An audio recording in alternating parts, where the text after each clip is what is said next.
So,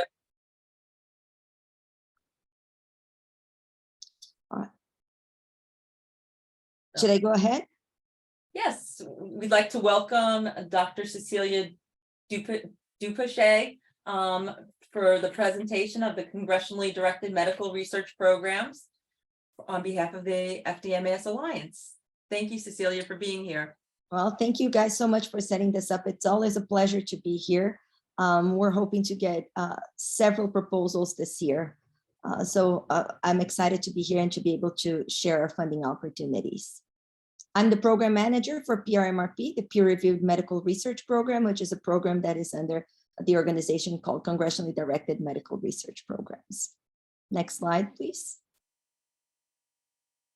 So I'm going to give a little bit of an overview of CDMRP, our organization, how we work, what are our hallmarks, and I'm going to go in through the program cycle and review process, which is a little bit unique for us. Then we'll talk about the peer review medical research program itself, which is the program that was assigned the FDMAS as a topic area this year. And then I'm going to go into all our available funding opportunities. We have 6 and how to apply to them. And I'm going to close off with additional resources and some tips for success. So we'd like to start off this presentation with our vision and our mission. We are a biomedical funding organization, and we aim to transform healthcare through innovative and impactful research. And the word impactful here is important. You're going to hear me emphasize it throughout the presentation. We are different than other funding organizations, so we're really looking for that research that's going to truly impact the consumers' lives, which are people that actually go for bat for these appropriations. And we do that by responsibly managing collaborative research that discovers, develops, and delivers healthcare solutions for service members, veterans, and the American public.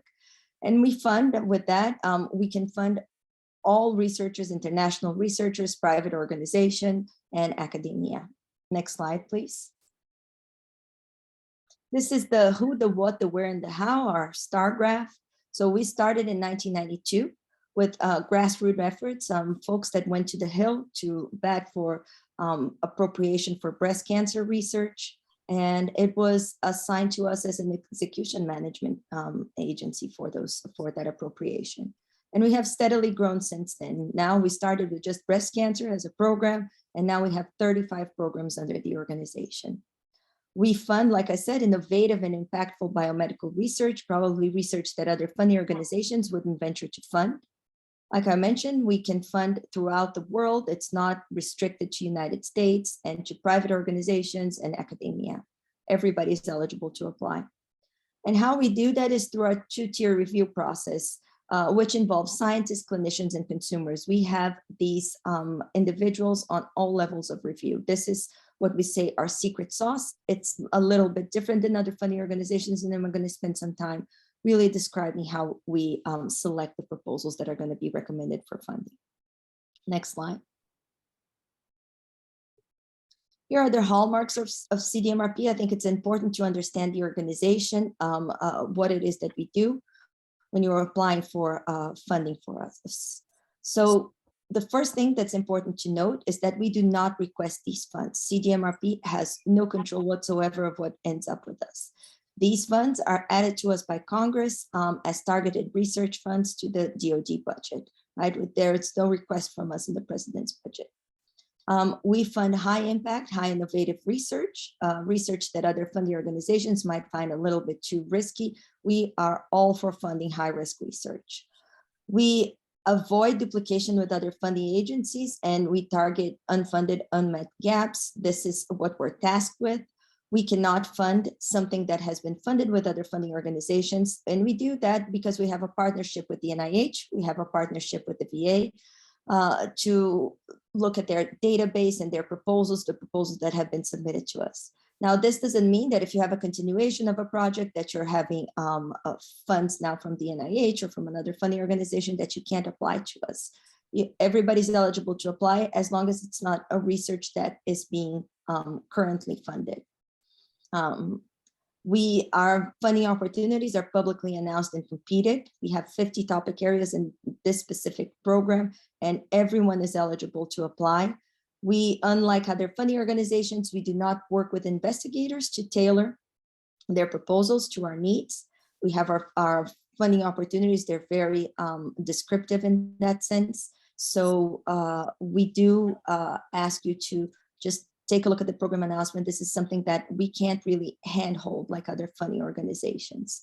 We follow the National Academy of Medicine model for review, which was recommended to us when the organization was stood up, which is our 2-tier review process that I'm going to be talking about later. Consumers are what we say our true north, and we're very proud of that. They sit on every level of review and they have an equal vote as the scientific reviewers. The way that we receive our appropriation, it's annually, it's dictated, it's mandated by Congress, but that gives us a lot of flexibility. We are able to adapt each program's vision and mission and investment strategy to what was assigned to us so we can meet congressional intent. Like I said, we have funding flexibility. So we receive the funds all at once. The funds will be obligated up front, different than the NIH that you have out year funding and you have a budget for each of the year. With us, when you submit your statement of work and your budget, it's going to be for all years, and we will obligate those funds up front. So there's no risk of you getting your funds cut. We do not offer continuation of fund, a mechanism like the NIH does. They have, if you're successful in one award, you can just submit a continuation. And we can't do that because we're here to follow congressional intent, and that might vary from year to year. We don't have a pay line. It's not necessarily the proposals that have the highest scientific score that are going to be recommended for funding. Sometimes we have proposals that are truly outstanding proposals scientifically, but they also do not meet our program criteria that we have. And I'm going to go through all of them later on this presentation. But it's just, this is just to emphasize that we do not have a pay line, okay?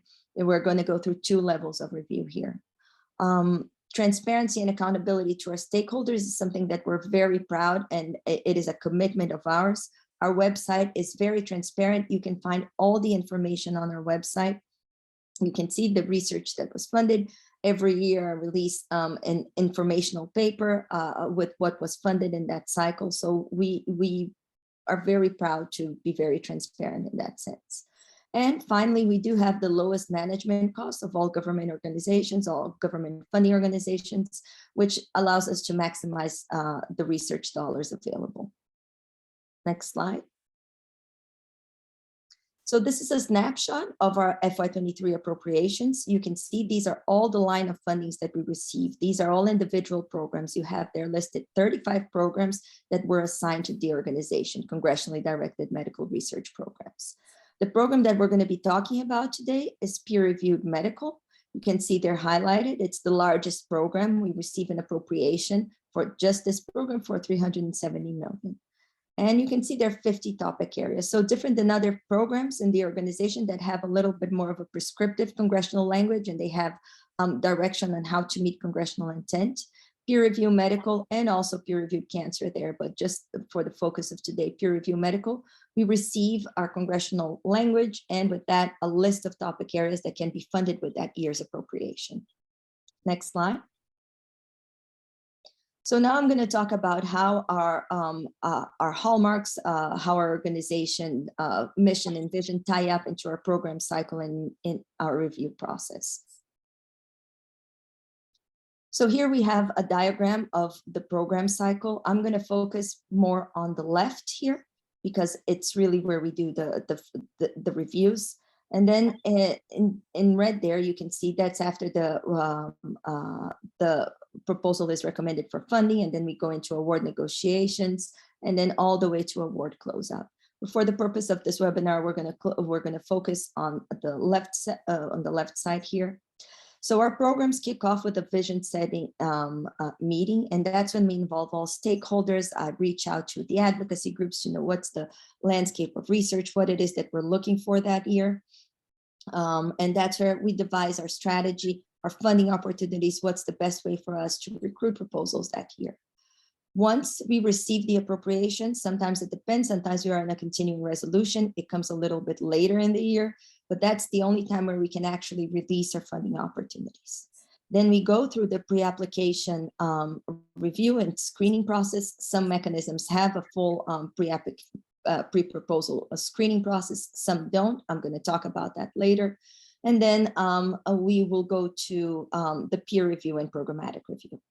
Now, two things I would like to note about the slide. If you look at the top blue arrow on the bottom half side of the slide, you will see there that the timeline by after when we can release our funding opportunities and your proposals are funded, it is somewhat of, there are several months in between. And that is because since we can only release our funding opportunities after we release the after we receive the appropriation, it takes us a little bit of that time that we have to execute the funds until we are able to make the award, right? So with that, we try to give the investigators enough time for them to draft their proposals, write their proposals in a reasonable amount of time, but also allowing us several months so we can go through all these other milestones of the program cycle. And the other thing that I want to mention here is the programmatic panel. You can see there in the middle in this brown circle. So the programmatic panel, they're listed on our website.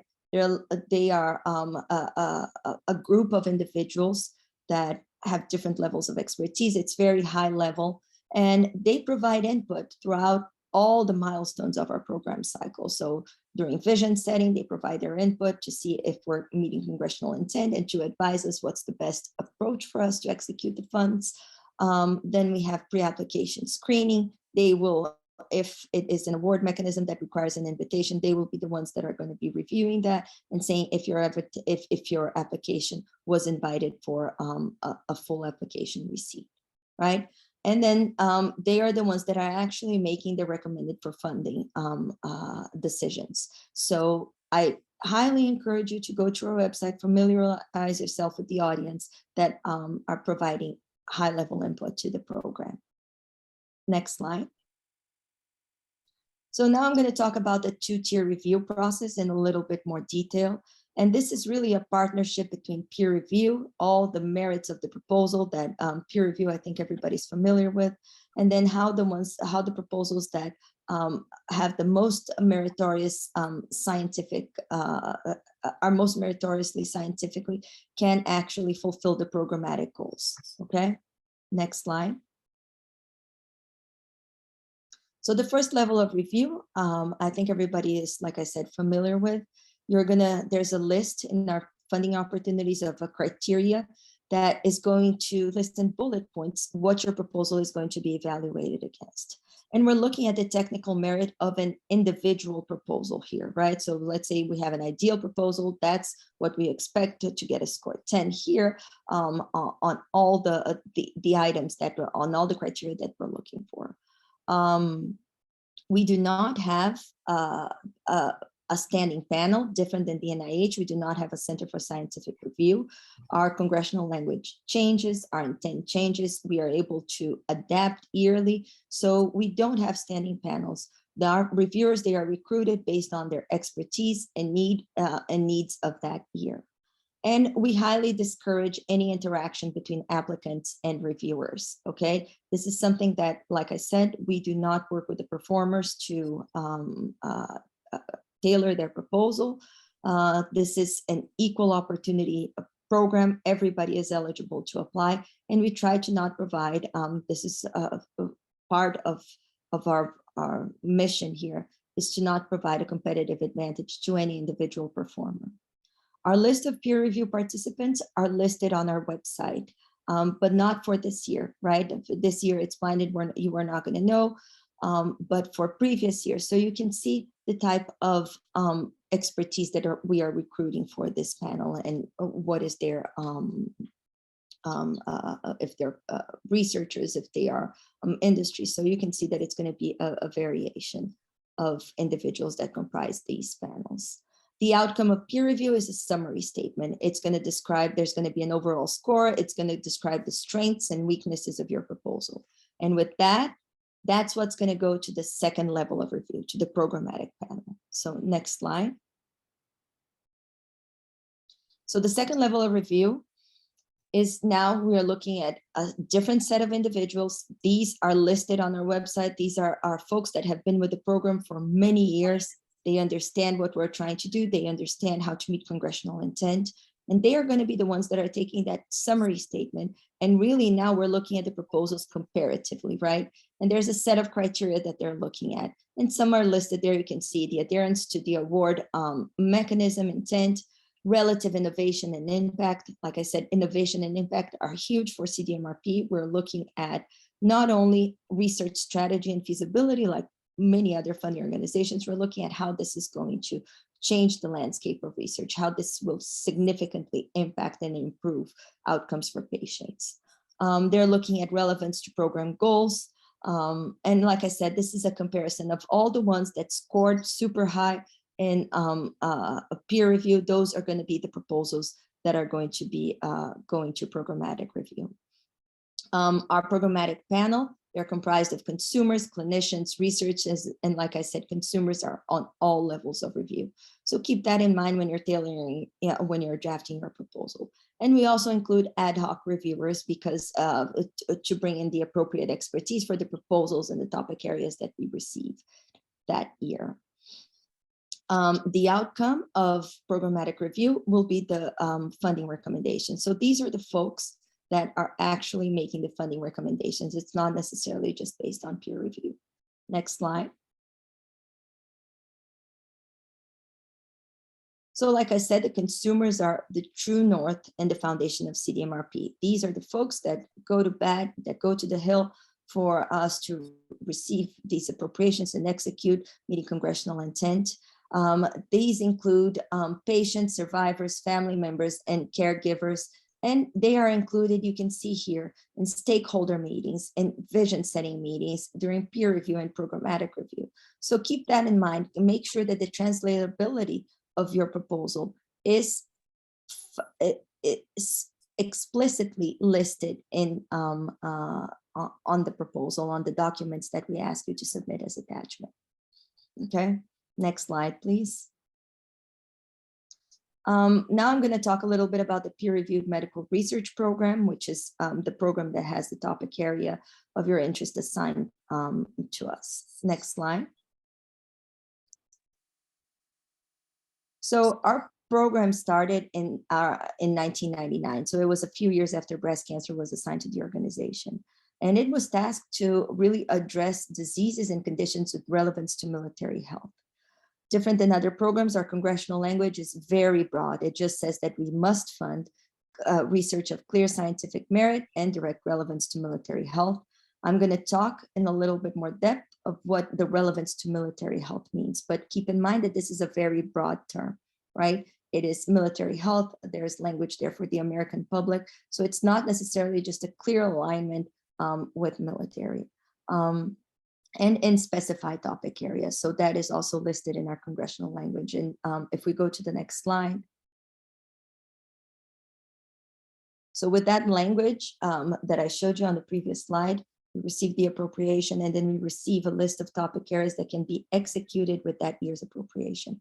And this is very important because by law, the applicants, they must address one of these topic areas that are congressionally mandated, right? We can't receive proposals that are outside of this list. And this list, I just want to emphasize that CDMRP, we do not have any input, we do not have any control, we execute Congress intent on it. Many of these topic areas, they vary year to year. So in blue there, you will see new topic areas for FY23. And in green, there are topic areas that weren't assigned to that were assigned to the programs in previous years throughout the history of the program, but they weren't in the congressional language for last year, and now they're making a return. Okay, what's important to know is that there is no dedicated line of funds to each of these topic areas. It's truly based, it has to be truly based on the scientific merit and then the programmatic review. Next slide. So for our purposes, for our strategic purposes, the way that we decide, we devise a strategy and to execute the appropriation, we allocate each of these topic areas in portfolios. And you can see the portfolios, the 9 PRMRP portfolios listed there. What's important to note is that each portfolio is seeking to address specific strategic goals. And these are listed in our funding opportunities. I wouldn't be able to list them all here in this presentation. There are several of them, right? But for rare diseases and conditions that you see here, which is where fibrous dysplasia is allocated, there's a specific list of strategic goals that you would have to meet and address in addition to the topic area for your proposal to be eligible. Next slide. And how we execute the appropriation is by putting out these funding opportunities, right? We tell the community we're ready to receive research on these specific fields. This is what the program is looking for. And we do that. This year, we released 6 funding opportunities. You can see there that we fund from bench to bedside. Our award mechanisms, they range from 200K in direct cost limit here that you see in the Discovery Award, all the way to our clinical trial, which is a very competitive award mechanism. It doesn't have any direct cost limit, so you can come in with the budget that's necessary for you to execute that research. And I'm going to get into a little bit more detail about each one of these on the next couple of slides. So here are the first 3 that we're going to be discussing. I'm going to be looking first of all at the Discovery Award. So this is our really what we're looking for in this mechanism is that breakthrough idea, that thinking outside of the box.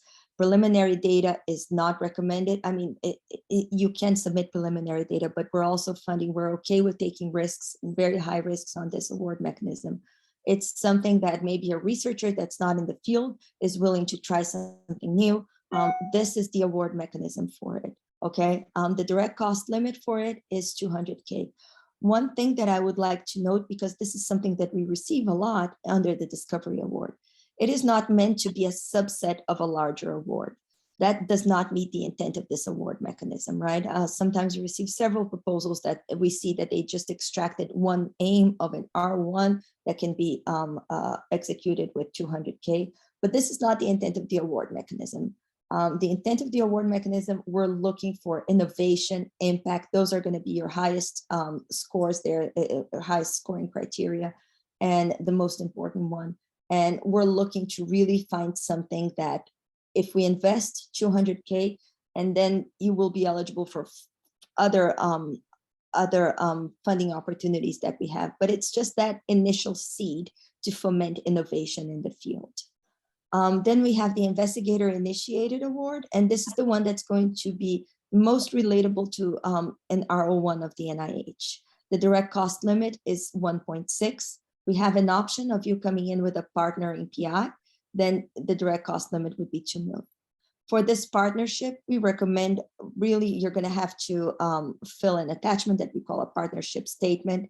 And it's really, it's not just 2 PIs that come together because the direct cost limit is higher. It's how this partnership is important and how it's going to move the field forward. And with this award mechanism, we can support basic to translational research. And again, we are looking for something that will improve and impact patient care. Our next one is Technology Therapeutic Award. You can see there that the direct cost limit is 2 million or 4 million, depending on the funding level. This is a product-driven award mechanism. So it's for, we are looking for a GMP production, a pre-IND work. And we expect if you apply for a funding level 2, that this will bring the project all the way to an IND submission with the FDA. We're really looking to fund that research that is IND enabling here. It's, like I said, it's a product-driven award mechanism. The letter of intent is required for these mechanisms. And with this, I just want to spend a little bit of time explaining this because it's often a point of confusion. So for every submission that you do for proposals with CDMRP, it's always going to be a 2-step process, okay? It might require a pre-proposal, which is a little bit more elaborate, and we're going to talk about it on the other slide. And then it will require either a pre-proposal or a letter of intent. And a letter of intent is exactly that. It's a letter of intent. It's very easy. You're going to put a paragraph choosing the topic area, the title of your proposal, which award mechanism you're going to submit. But this is not optional. This is a requirement, okay? And we need this for our administrative purposes. Like I said, we don't have any standing panels. So because we don't have standing panels, we're going to need to form these panels based on the proposals that we receive. So ahead of you submitting your full proposal and going to peer review, we need these letter of intent so we can start recruiting these reviewers that are going to be appropriate for that. So whatever information you provide there is going to inform us on how to set up these panels. And like I said, I really want to hammer this down because it is not optional. There are several times that we receive full proposals from research and we have absolutely no records of them submitting a letter of intent, and we cannot accept, no matter how well drafted that proposal is, we can't bypass the system on that. This is a requirement, okay? Next slide. So here we have our larger award mechanisms. And for some of these mechanisms, a pre-proposal is going to be required. You can see there under the focus program award and the clinical trial. And the pre-proposal is going to be reviewed, and it's going to, the outcome of that, you're going to receive either an invitation or a non-invite letter. And that is important because these funding opportunities here, they're very elaborate. It's a big onus on the PI to draft them. They have several, sometimes more than hundreds of 100 pages. So we do not want a researcher to go through all the hassle of submitting all that if ideally the program is not interested, if the program is not interested in inviting them in the first place. Okay, so this is just a trial, a triage of the proposals that we are willing to review. I'm going to talk about the Focus Program Award. This is a team science. The direct cost maximum is 7.2 million.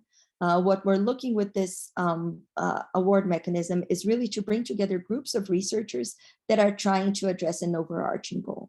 Okay, usually we say 4 or 5. It can be multidisciplinary. These are very good. It's consortia-like, but in a simplified way.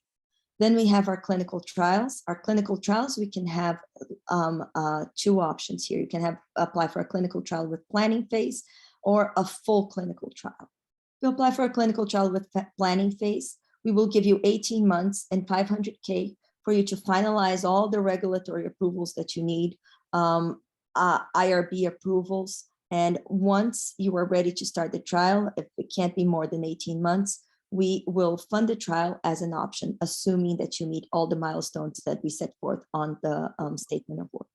If you come in already with a full clinical trial, an IND is necessary. We will need proof that you already have that IND. We'll need proof that you have all your regulatory requirements. If an IND needs an amendment, we expect that the amendment is already there. This is for those that are, when you submit this, it's ready to go, right? You're just seeking for a long-term funding of that. These 2 mechanisms, like I said, because they're the most elaborate, they require a pre-proposal submission. That pre-proposal is going to be reviewed by our programmatic panel. They're going to be the ones making the decision whether or not to invite. But for these, for you to end up submitting a full proposal, you would need to have received by us an invitation letter. Then our last funding mechanism, this is brand new for this year. I'm really trying to test this out, see how our community responds to this, is our lifestyle and behavioral health interventions. And the direct cost for it is 3 million. And the intent of this award mechanism is to really put all of the type of clinical research and trials that are not FDA regulated. I know that apps can be FDA regulated, but they would fall also under this category here. So we're looking for a combination of scientific disciplines, of research in these scientific disciplines that I have listed here that go from behavioral health to epidemiology. For this, you will not need an invitation letter. You will just need to submit the letter of intent so we can start standing up the panels, but then you will be able to come and submit your full proposal. And we did this because for these behavioral intervention trials, I think that it's somewhat unfair for them to be competing with clinical trials that are looking at pharmacological interventions, right? These are sometimes much higher, much more elaborate. And I do know that several of our portfolios, several of our topic areas are in need. So we're trying to fill a gap with this award mechanism. Next slide. So irrespective of which award mechanism you choose to apply, 3 things are going to be necessary. First of all is the military health statement, right? And with this, we're going to ask you for an attachment for you to describe what's the relevance to military health. Knowing that military health involves service members, veterans, military beneficiaries, and or the American public. This is a broad language. So grantsmanship goes a long way here. But keeping in mind, if you look at our programmatic panel, we're going to have several folks in uniform. So it's important that you find some a connection to military health and clearly articulate that. Now, I know that for some topic areas that are not, that might be disclassified from military recruitment, or it might be a little bit more difficult for you to find that. But here we provide a couple of examples, like dual use capacity that would benefit both the civilian population and military health. So maybe there's a tool, a specific drug that can be used for fibrous dysplasia, but would also the way that the clinical trial is set up would also bring benefit to the military health. Aspects of the targeted disease and condition that have direct relevance to military health. This is easier for other topic areas than this. But this third bullet, I think it's very helpful. It's the contribution to family readiness of service members, right? In the DoD, we are really looking into mission readiness. And we know that if a family member is struggling with whatever disease, whatever condition, whatever mental health issues that they're dealing with, really impacts mission readiness, because then our soldiers are not, they are preoccupied with other other family problems. So this is a good way of articulating and bringing together that military relevance. I will say I'd highly encourage you working with the advocacy groups on this. Several people came together and went to the Hill and lobbied for these funds. They have more stats on it and what was used and the language that was used. So here's where I think that the advocacy groups can be of really benefit. So I encourage you to reach out. And again, like I said, the proposals, so they have to meet the military health statement aspect and address one of the PRMRP topic areas. This is by law. It cannot be tangential to one topic area or another one. It needs to address one of the topic areas, and it will need to address one of the PRMRP portfolio specific goals. And on the next couple of slides, I'm going to show you what that means. So when you submit a proposal to us, like I said, there's going to be a drop-down menu. You're going to have to submit your pre-proposals through our interface that we call ePrep, right? Your letter of intent. So you're going to be required to choose a portfolio, a topic area, and our strategic goals. Like I said, our strategic goals are aligned under the continuum of care. They are broad, and they are broad for a reason. We want to meet congressional intent, and we also want this to be some sort of a mix and match, right? You can see here some topic areas, excuse me, you can see here some topic areas and some goals that are going to be applicable to all of them. These goals are a compilation of all the topic areas that we reached out to, all the stakeholders in these topic areas, and knowing what it is that they needed in the field. Some of them might be specific for a disease and condition because that's really what they were looking for that year. But some of them are broad because, let's say, everybody is looking for better treatment. So you will have a broad goal there under treatment. And many of the topic areas can choose to that. Keep in mind that with the portfolios, the way that we have this set up, in the comparison of these proposals during that second level of review, these are going to be the topic areas that are going to be evaluated at that point. Of course, then we put together with all the other portfolios, but this is truly the way that this is going to be reviewed, all right, in programmatic review. This rare diseases portfolio is something that was created new this year. I thought that we needed to have a little bit more alignment between the rare diseases. They were usually, because they have such of a large focus on neuro consequences, they have so much of the comorbidities. are more focused on neuro, they were all in the neuroscience portfolio. But now neuroscience has also a lot of psych health, suicide prevention. So we carved out this portfolio so it can be a little bit more true to the review of the process, right? Next slide. And here looking, I just want to go through again the peer review criteria. So you submitted a proposal to us. You're going to take a look at the funding opportunities before you draft your proposal. And you're going to ask, well, how do I start doing this? The best place to start is looking at our funding opportunities to their peer review criteria, keeping in mind that the peer review criteria for a discovery award is going to be completely different than the peer review criteria for, let's say, a clinical trial or a team science award, right? So each one of the award mechanisms, each one of those 6 funding opportunities that we have are going to have their own set of scored peer review criteria. And here they're listed in order of importance. Not all, this might vary. For instance, if you go to the Discovery Award, it's going to be impact and innovation as the first one. Okay, so this really depends on the award mechanism. And under each one of these scored peer review criteria, you're going to see there a list of bullet points, which is how the peer reviewers are going to be evaluating your proposal. So for each one of these, that's what's going to guide them, and they have to explain how well they're meeting these bullet points and why their scores reflect that. So this is a perfect starting point. Look at the peer review criteria and what needs to be included in your proposal. Another suggestion that we give out to researchers is to, once the proposal is written and drafted, give just the peer review criteria of that award mechanism to a colleague of yours and ask them to rate it. See if you're actually hitting the mark on all of these, okay? Next slide. Then once you have your proposal has been peer reviewed, like I said, it's going to go to programmatic review. And programmatic review, a different set, it's a different panel, different set of researchers, right? These are people that have been with the program for a long time. We have our own review criteria for the programmatic panel, which is listed there. It's much smaller. Keep in mind, when you're drafting your proposal, we're going to ask for a project narrative as an attachment. We're going to have military health statement. These are all going to come as different attachments. The programmatic panel does not receive all the attachments. That's not the goal of the programmatic panel. They're not there to re-review the science. They're going to rely heavily on the summary and the strengths and weaknesses of the summary statement, okay?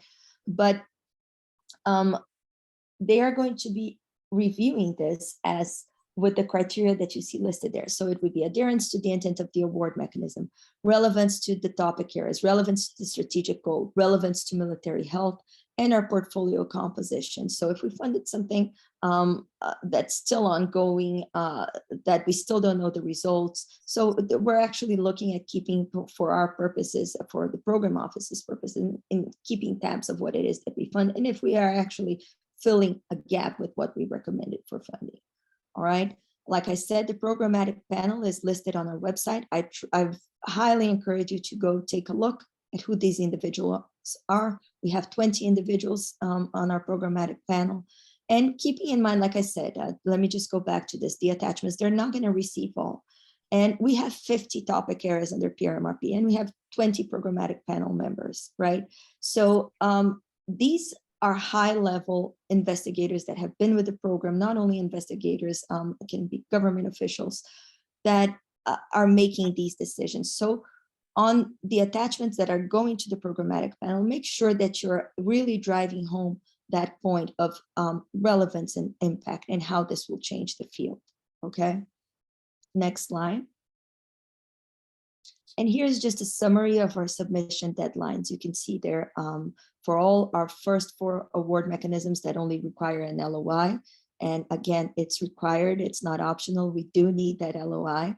It's written there. These are the 4. The deadlines for the LOIs are written there. So the first one that's coming up is March 29th for the Discovery Awards, because these are much smaller. The full proposal are only 4 pages long. So we assume that by March 29th, everybody can submit to us a paragraph saying what they are going to be researching. And then for the other ones that have a little bit more of a long full application, a longer full application, we give them a little bit more time. Like I said, we try to maximize this the best we can, giving the researchers enough time, but also giving us enough time to review and not end up with the notification letters 18 months after that, or 24 months. So we try to maximize that.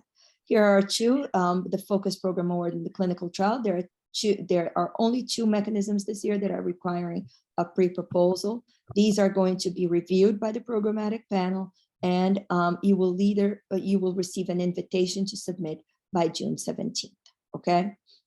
And the full proposal is due on July 19th. Next slide. And now I'm just going to close off this informational briefing with some additional tips, resources that we have available on our website, and strategies for success and mistakes. I'm going to share with you some mistakes that we have seen throughout our years doing this. Next slide. So if I can leave you with just one take-home message, it would be read the program announcement carefully. And I know this might sound a little bit cliche because everybody should read the program announcement, but for us, because we don't work with the investigators to tailor the proposal, these program announcements, they go through several levels of reviews. They go through legal review. We make sure that the language is appropriate. We make sure that all the information that we request matches with the peer review criteria. So these are very scrutinized program announcements, and they are long and lengthy for a reason. It's really for you to take a deep dive into them, because many of the questions that you have, many of the proposals that are non-compliant that we receive are really because of lack of paying attention to things that were written in the program announcement, okay? So this is very important, read it. And even if you think, I know sometimes we start doing our proposal and we start reading the first 5 or 10 pages and we're like, okay, well, I got the gist of this. I know the intent of the award mechanism. I highly encourage you to read everything, because you will find things there that will at least increase the level, the chances that your proposal is going to be compliant. It's going to pass through that. Take a look at the program goals. Like I said, the strategic goals for the portfolio that you're applying to, the focus areas, the intent of the award mechanism, the best award mechanism. We often get this question. I have a proposal that is aiming to do A, B, and C. What's the best award mechanism? Well, the best award mechanism is the one, it's not, we shouldn't be focusing on numbers of submitted. The best award mechanism is going to be the one that's going to enable you to do that innovative project that we're looking for, okay? And I will talk a little bit here about deadlines. Can I call you back? Adrienne? Oh, I'm sorry. Oh. So these are, I'm going to focus a little bit on deadlines because this is very important. I know that some funding organizations, it is expected that you're going to receive a grace period. So they say, okay, we're requesting proposals until March 29th. And then you know that there's going to be an extension that's going to be given. This does not happen for CDMRP, okay? Absent a disaster of nature, a hurricane, an earthquake, we will not provide a grace period. This is really heartbreaking, because sometimes we receive a wonderful proposal 1 minute after. We can't bypass the system. There's nothing we can do. So allow yourself enough time for this. Next slide. Like I said, here are some other strategies for success. Relevance, this is just a summary of what we have spoken so far. Really align the proposed work with the specific guidance from the program announcement, really bring home that military relevance statement. Impact and innovation. I cannot emphasize how this is important for CDMRP. This is how we want to distinguish ourselves from other funding organizations. It's the high risk and how that will truly impact and change the field of research.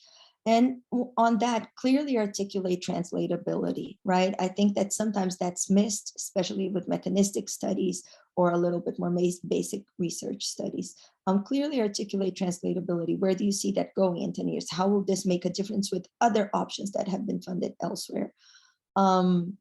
Innovation, like I said, feasibility is not something that I'm truly concerned about. I think researchers are very good in describing very well the research strategy and feasibility, seeing if it's appropriately powered, demonstrate to us that you have access to the critical resources that are going to be needed to execute the statement of work. Next slide. And then again, here, just planning for timelines. Many of these proposals, when it comes from academia, they're going to be submitted by your business office, and the business office has the same deadline. It's that deadline. So you'll probably have to send your proposal a few days, because when you're submitting the proposal, sometimes we often encounter problems. The help desk can easily help you navigate through these. Okay, but you just have to give yourself enough time for that. And again, finally, grantsmanship. I think that it goes without saying that anything that's well written, that's simple to understand, unburdened by jargon, keeping in mind that the people that are going to be recommending for funding, they are high level individuals that are government officials. And it needs to be very clear in very simple terms how your proposal is going to really change the field. And keeping in mind also that we have our consumer reviewers, right? There are going to be some of that, they have an equal vote as the scientists, consumers, and the easier it is for them to understand, putting it in places like we have a lay abstract, how that's going to significantly change, how that's different than what's been done, goes a long way. Okay, next slide. And here are just some resources. I highly encourage you to take a look at our website. Our website has tons of information. Like I said, we take a lot of pride in our transparency. So you can see research and consumer highlights there. These are consumers that talk about their experience of working with GDIT and with us in this peer review process. It's really important for you to take a look at those stories, see where they're coming from. You can search all other awards. You can search all funded awards on our website. We have on our website as well our annual report that lists all that we funded and the achievements for that year.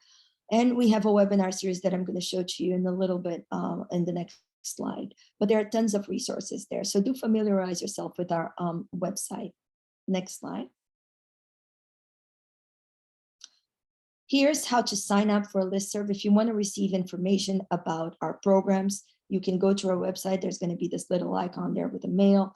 You can sign up to receive notifications. You can choose to receive notifications just for my program, for PRMRP, or you can choose to receive notifications for any other program. It's a click, you choose which program, because sometimes researchers are in different areas of research, or they are working on other projects that can be applicable to other programs. So you can pick and choose which one you want to receive. And you will know ahead of time when the funding opportunities are going to be released, and we have pre-announcements. So I highly recommend anybody that wants to keep up to date with DoD funding to subscribe to our listserv. Next slide. And here is just the webinar series that I was mentioning that we have. So these are not individual and specific to PRMRP, to this program, but they are very general and very broad terms. I do like, but I find them extremely useful. So funding opportunities and strategies for success, they're going to hit on, they're going to be a little bit more granular with the things that we touched on here today. You can see there team science funding opportunity. These are not very lengthy webinars, but they're informative. So if you're planning like on submitting to a focus program award, that's our team science, do take time to inform yourself and read and listen to these webinars. Next slide. And now I will pause, and I am happy to take any questions from the group.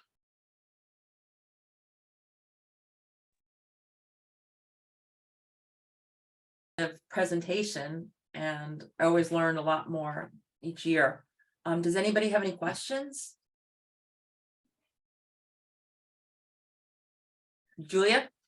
Yes, thank you, Cecilia. I really appreciate your taking the time to do this. I guess the question I had in trying to write a grant for this opportunity in the last cycle was really trying to understand how to make that military relevance argument for a disease that's mostly a pediatric, and I'm wondering if you have any tips for, I can say, well, there's some percentage of service members' families that are going to be affected by this disease. That's a But great that's like, you start. know, it's a rare disease, and so that's a rare It is. small population. And is it important that it have significance for the service community beyond that it could affect a service member's family? Yes, it does. So that is a very important statistics, and that's what I'm saying. I think sometimes it doesn't need to, because this is disqualifying, right, for military. It's not a disease that affects the soldiers itself, but it is very important that we broaden the terms. Like I said, our congressional language says military health. Military health is a broad statement, but you have to find a way to link that. Okay, well, this affects this percentage of military service members, if you have a specific story that you can tell. But I will say, for these topics to end up in on the bill and being assigned to CDMRP, there's a large amount of, these are congressional, this is Congress decision, right? But there have been lobby and advocacy efforts behind that. And those that went to the Hill for that, they use the appropriate language, and they have the specific statistics that I think this is something that maybe Adrienne can help and link the community and see how we can better distribute that, because that does make a difference. Yeah, I mean, if Adrienne has that information about how the lobbying, kind of what was the basis for lobbying for inclusion of FDMAS, that would be so helpful for those of us writing these grants to understand. Julia, I'm happy to share that with you. Thank you so much. You can tell I'm getting ready to try again. Well, I am excited. I am really excited. Like I said, we need, on this specific topic area, I think it is, we need more proposals. We do not receive a lot of proposals, right? And that's something that I know that it's a very tight community, but even comparing with other rare diseases, we do receive many more proposals under that. So I think it's a matter of spreading the word, and I am here to support. I am here to help in whichever way we can do that, but it's mostly spreading the word, because I think it's counterintuitive. I don't think that people associate that fibrous dysplasia can be under a DoD funding opportunity, right? No, absolutely. And I may have missed this because I've had to go in and out because I'm precepting clinic while you're talking, but have there been any FD awards made through the DoD? Yes, we have one under negotiation. Great. It's not publicly available yet, but it was recommended for funding already. So it's under negotiation. Okay, so there's some hope. There is some hope, yes. And then once that award is made, that's another thing that I can do. I can share with Adrienne. Adrienne probably knows. And then I do recommend speaking with successful researchers that they were able to successfully do that. Yeah, great. All right, thank you. Julia, I'm happy to make any connections and speak to you further. All right, thanks, Adrienne. Kelly, do you have any questions? I have a lot of notes. Thank you so much. This is going to be invaluable when I'm recruiting the researchers. Thank you so much for taking the time, and I'm happy to know that it's helpful. You know, like we try. This is the best. Like I say, I told Adrienne, this is the best part of my job. I'm sorry, I'm sick today. This is why my voice is failing. But it is the best part of my job. We want to execute this to meet congressional intent, but it's not everyone that can say that they have a job that they're directly impacting somebody, right? And this is, I want to make sure that we are doing that and that we're reaching the right people. As a scientist, we've all been scientists. As a scientist myself, we want to see research that actually is going to make a difference, and that we're able to, these underserved topic areas, that we need to find a way to move the field forward. Yeah, absolutely. We're right on the brink of you know, something, and we just need to secure those funds. So thank you, like, immensely. And I almost feel like we have a cheat sheet now. So thank you. Well, if you have any further questions, you can feel free to contact me. Adrienne, you can distribute my email to the team if you want. And before we go, I don't know if anybody else has any questions. I just want to say one thing. Melissa and Nat from GDIT, they're here. So they're the ones that, they are the consumer reviewer administrators. They are the ones that are recruiting consumers. And even if you have a scientist that wants to be part of the peer review panel that year, and you think of somebody, submit their names to them. But so, like I said, we don't have a Center for Scientific Review at CDMRP. It is GDID that supports us with that task. So submit the names to Melissa and Anne. GDID is going to be doing the vetting. But keeping in mind, I mean, it's always a catch-22, because if somebody wants to be a scientific reviewer on the panel, they can't be submitting an award that year, right? So it's usually, but if you have somebody in a field that, a colleague that in a similar field or in the rare diseases field that you think that has already secured funds and would be beneficial to be part of this panel to review these proposals, that's always something that I think we should leave open. And also the consumer reviewers, that's what they directly recruit themselves. The scientific reviewers goes to their colleagues, but the consumer reviewers is Melissa and Nan, they're here. And they can always use family members that really understand the disease and are willing to sit on these panels to have an equal vote with the scientists. I just want to thank you so much. Any other questions? We've recorded this presentation, and we're going to share this with researchers who request it, and possibly put it on our website if that's okay. Absolutely. One last time for questions. On behalf of everybody at the FDMAS Alliance, our board and staff, I want to thank you. Thank you too, Adrienne. Thank you so much for the opportunity. Thanks a lot. Bye. Bye. Bye.